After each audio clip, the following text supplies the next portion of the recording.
दोस्तों एक अनलकी बच्ची जिसकी एज केवल अभी 13 साल हुई थी, उसके साथ कुछ ऐसा होता है जिसे सुनने के बाद आपकी आँखों में आँसू आ जाएँगे। जैसे ही आप लोग इस बच्ची की कहानी सुनोगे ना, तो आप भी भगवान से दुआएँ माँगोगे उस बच्ची के लिए।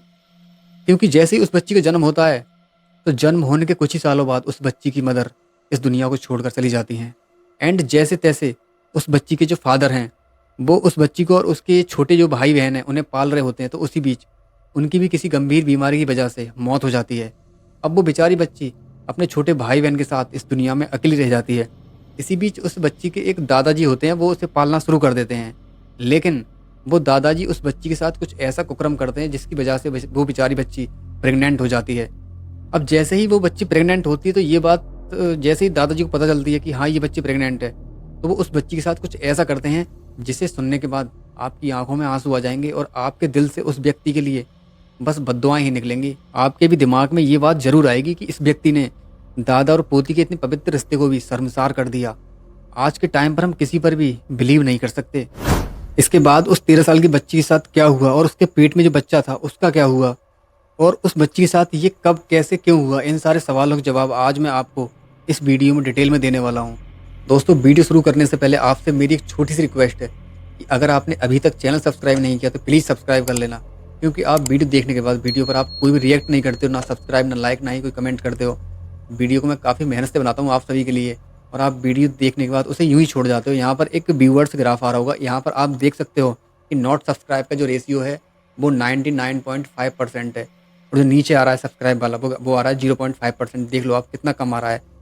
ये नीचे वाले वही लोग हैं जो सिर्फ 0.5% है, जो वीडियो देखने के बाद सिर्फ सब्सक्राइब करते हैं बस, और ऊपर वाले देख लो। सॉरी आप सभी का इतना टाइम लेने के लिए। Welcome back, I am mister Vivek Bhardwaj. Let's discuss this case.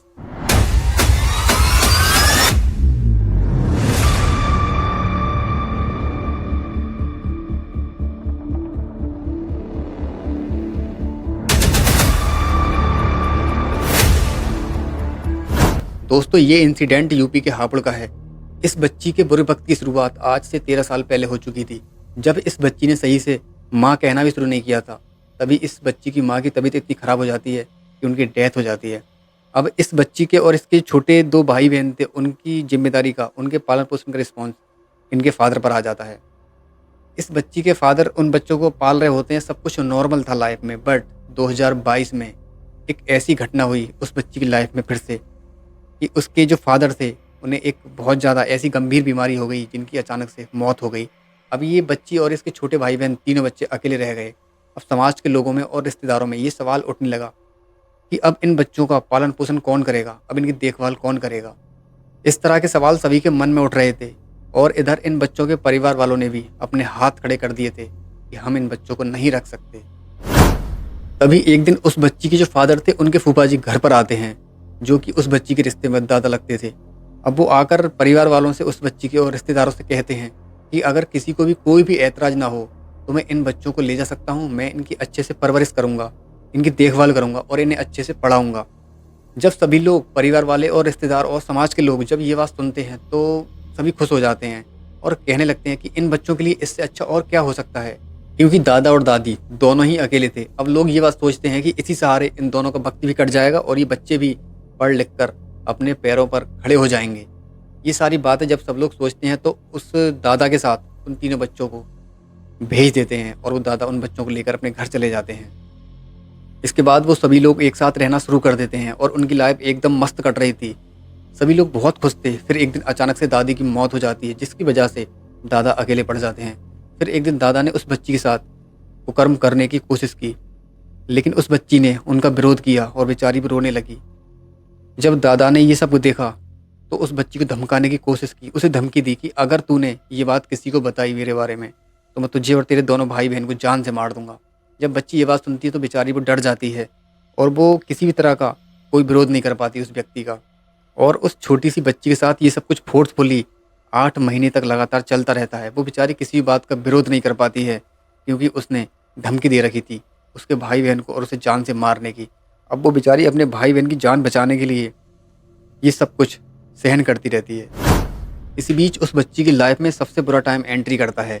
एक दिन उस बच्ची के पेट में काफ़ी दर्द हो रहा था। फिर वो ये बात दादा से बोलती है, तो दादाजी उस बच्ची को एक नॉर्मली पेन किलर टैबलेट लाकर खिला देते हैं, जिसे खाने के बाद उस बच्ची के पेट का दर्द कम होने की बजाय और ज़्यादा बढ़ जाता है।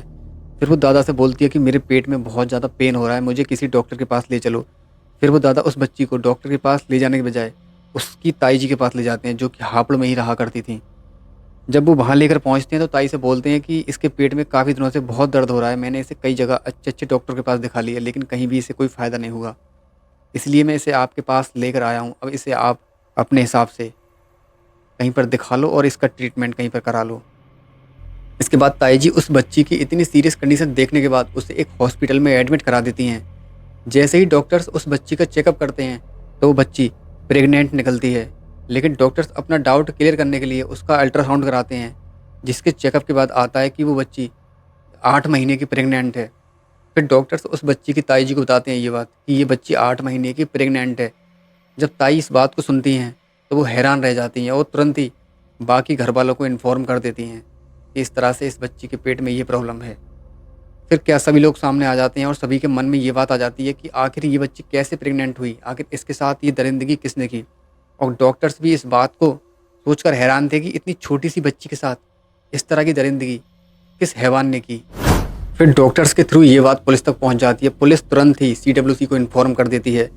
जब दोनों टीमें उस बच्ची के पास पहुंचती हैं तो बच्ची डर जाती है इस बात को देखकर कि आखिर ये सब लोग मेरे पास क्यों खड़े हैं। इधर डॉक्टर्स खड़े हैं, इधर सामने पुलिस खड़ी है, फिर सीडब्ल्यूसी की महिलाएं खड़ी हैं और उधर उस बच्ची के परिवार वाले खड़े हैं।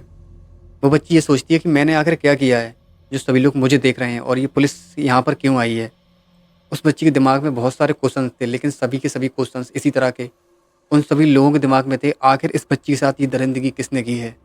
अब सभी लोग उस बच्ची के सिर पर हाथ रखकर उसे प्यार देते हुए उससे ये सारे सवाल पूछने शुरू करते हैं कि बेटा ये तुम्हारे पेट में दर्द कब से और कैसे हुआ, और आखिर ये तुम्हारा पेट इतना बड़ा कैसे हुआ। लेकिन वो बच्ची उन्हें कुछ भी नहीं बता पा रही थी, क्योंकि वो पहले से ही डरी हुई थी और इधर पुलिस वाले और ये सारे लोगों को देखकर बेचारी और ज़्यादा डर गई। जब उन सभी लोगों को ये लगता है कि ये बच्ची डरी हुई है, ये हमारे किसी भी क्वेश्चन का आंसर अभी नहीं दे पाएगी, फिर उन्हीं में से कुछ महिलाएं उस बच्ची को माँ का प्यार देना शुरू करती हैं, उसके साथ कुछ टाइम स्पेंड करती हैं, उसे खाने पीने के लिए लाती हैं। जब वो बच्ची उन सभी के साथ खुद को कंफर्टेबल फील करती है, तब वो अपनी इस दर्द भरी कहानी को बताना शुरू करती है। वो बच्ची बताती है कि मेरे दादाजी सम टाइम से मेरे साथ बहुत गंदा काम कर रहे थे, जिसका मैंने विरोध करने की कोशिश भी की, लेकिन उन्होंने मुझे और मेरे दोनों भाई बहनों को जान से मारने की धमकी दी, जिसकी वजह से मैं उनका किसी भी तरह से विरोध नहीं कर पाई और उसी दर्द के साथ मैंने रोज़ाना जीना सीख लिया। आखिर में आकर जब मेरे पेट में बहुत ज़्यादा दर्द हुआ तब मैंने उन्हें बताया। फिर उन्होंने मुझे एक टैबलेट ला कर दी दर्द की, लेकिन उससे कुछ नहीं हुआ। फिर उन्होंने गुस्से में आकर मुझे मेरी ताई जी के पास घर पर छोड़ दिया। तब ताई जी ने मुझे यहाँ पर लाकर एडमिट कराया है। लेकिन आखिर मेरे पेट में ऐसा क्या है जो सारे आप ये सवाल मुझसे पूछ रहे हो, मुझे भी कुछ बताओ। वो बच्ची ये सब कुछ पूछती है, लेकिन कोई भी उसे ये बात नहीं बताता है। वो बच्ची समझ गई थी कि मेरे पेट में कुछ ना कुछ गड़बड़ है, तभी ये लोग सारे मेरे पास आए हुए हैं। उस बच्ची की दर्द भरी कहानी सुनने के बाद सबकी आंखों में आंसू आ गए। जितने भी लोग वहाँ पर खड़े थे सब के सब रोने लगे और सब यही सोच रहे थे कि आखिर इस बच्चे का क्या होगा जो उस बच्ची के पेट में पल रहा था, कहाँ जाएगा वो। इसके बाद उस बच्ची के परिवार वालों ने उसके अबॉर्शन की मांग हाई कोर्ट में जाकर की। हाई कोर्ट ने जैसे ही उस बच्ची की मेडिकल रिपोर्ट देखी तो उन्होंने साफ मना कर दिया, इसका अबॉर्शन हम नहीं करा सकते, इसका आदेश हम नहीं दे सकते, क्योंकि टाइम काफ़ी बीत चुका था। फिर हाई कोर्ट ने आदेश कर दिया कि इस बच्चे को जन्म देना ही पड़ेगा। फिर हाई कोर्ट ने योगी सरकार को आदेश कर दिया कि जब तक इस बच्ची के कोई बच्चा पैदा नहीं होगा तब तक इसका खर्चा और इसकी देखरेख सरकार के द्वारा होगा और इसे किसी सरकारी मेडिकल कॉलेज में जाकर एडमिट कराया जाएगा। इसके बाद इस बच्ची को मेरठ के मेडिकल कॉलेज में जाकर एडमिट करा दिया जाता है। कुछ ही दिन बीतने के बाद ये बच्ची 13 सितंबर 2024 को एक बच्ची को जन्म देती है।